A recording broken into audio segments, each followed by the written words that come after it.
শুধু কবুতরের পায়ে নয়, এখন ট্যাগ লাগানো হয় মাছের গায়েও।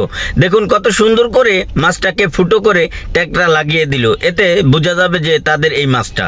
আর খুব সুন্দর করেই তারা মাছটাকে চিনে নেবে। তুমি ভাই যতই বাহাদুরি দেখাও আর যতই ক্ষমতাশীল হও, কিছু কিছু সময় ছোট জিনিসের কাছেও হার মানতে হয়। দেখুন এখানে গুইসাপটা যখন এই ইলেকট্রিক মাছটাকে কামড় দিল ছোট ভেবে, তখন কিন্তু তার উপায়টা আর হলো না বাঁচার। আমি রসুন, আমি সবজির দুনিয়ার সেই অ্যান্টিবায়োটিক যে ডাক্তারের কাছে যাওয়ার রাস্তা বন্ধ করে দেয়। আমার এক একটা কোয়া মানে তোর শরীরের জন্য এক একটা সিকিউরিটি গার্ড। আমি থাকলে রোগ ঢোকার পারমিশন পায় না।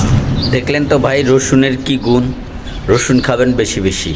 কথা শুনলে বলতে পারি ভাই, এই বাজারে তরমুজের দাম যা আগুন, কিনে খাওয়াটা বড় মুশকিল। আর সেখানে যদি এত সুন্দর তরতাজা একবারে টসটসা একটা তরমুজ পাওয়া যায়, সেটার দাম কত হতে পারে আপনারাই একটু বলে যাবেন কমেন্টে।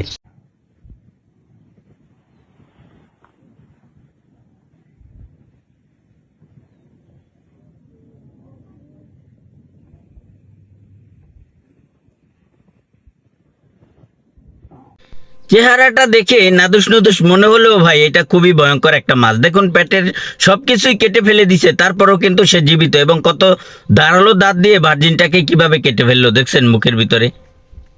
এটা এমন একটা দেশ ভাই যেখানে কিছুদিন পর পর এরকম বৃষ্টি পড়ে, যেগুলা কিনা বরফের বড় বড় চাকা, যাকে বলা হয় শিলাবৃষ্টি। দেখুন আপনারা, শিলাবৃষ্টির কারণে এখানে গাড়ি, তারপরে বাড়ি, তারপরে টিনের দোকান সব ভেঙে চুরে একাকার, সব কিছু ধ্বংস।